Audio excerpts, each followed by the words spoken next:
ग्रामीण भागातील विद्यार्थ्यांनी चांगले शिक्षण घेऊन जिद्द आणि चिकाटीच्या बळावर उज्ज्वल यश संपादन करावे असे आवाहन जिल्हा सहकारी पतसंस्था फेडरेशनचे अध्यक्ष दिलीप पतंगे यांनी केले आहे।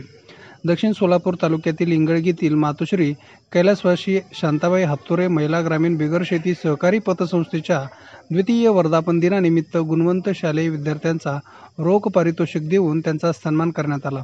तसेच यावेळी वृक्षारोपणही करण्यात आले। याप्रसंगी प्रमुख अतिथी म्हणून दिलीप पतंगे हे बोलत होते। यावेळी व्यासपीठावर ड्रीम फाउंडेशनचे संस्थापक काशीनाथ बदगुंकी, बसवकन्याच्या अध्यक्षा ऋतुजा अंदेली, उद्योजक Shivanand Hature, sarpanch Vinod Bansode, chairman Ashwini Hature, vice chairman Saraswati Kote, मुख्याध्यापक सुरेश नेलोरे, विलासराव देशमुख, चन्नमलप्पा चिट्टे आदींची उपस्थिती होती। यावेळी बोलताना पतंगे म्हणाले की ग्रामीण भागातील महिलांची व व्यावसायिकांची आर्थिक बाजू सक्षम करण्यासाठी तसेच त्यांचे व्यवसाय वाढवण्यासाठी महत्त्वपूर्ण योगदान द्यावे। तसेच कार्य देखील गेल्या 2 वर्षात हातुरे पतसंस्थेने आज केल्याचे दिसून येत आहे। 10वी व 12वीतील यशस्वी विद्यार्थ्याचा रोख बक्षीस घेऊन पतसंस्थेने केलेला सन्मान निश्चितच विद्यार्थ्यांसाठी प्रेरणादायी ठरणार असल्याचेही त्यांनी यावेळी सांगितले।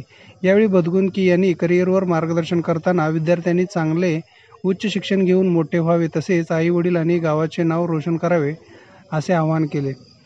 कार्यक्रम यशस्वी करण्यासाठी पतसंस्थेचे व्यवस्थापक राजशेखर बंडकर, राजकुमार देशमुख, सोमलिंग घोडके, वैष्णवी उपासे, रेवण सनके, जगदीश दसाडे आदींनी परिश्रम घेतले। या कार्यक्रमाचे सूत्रसंचालन दिलीप कुमार धुळवे आणि मौलाली शेख यांनी केले, तर आभार शशिकांत उपासे यांनी मानले होते।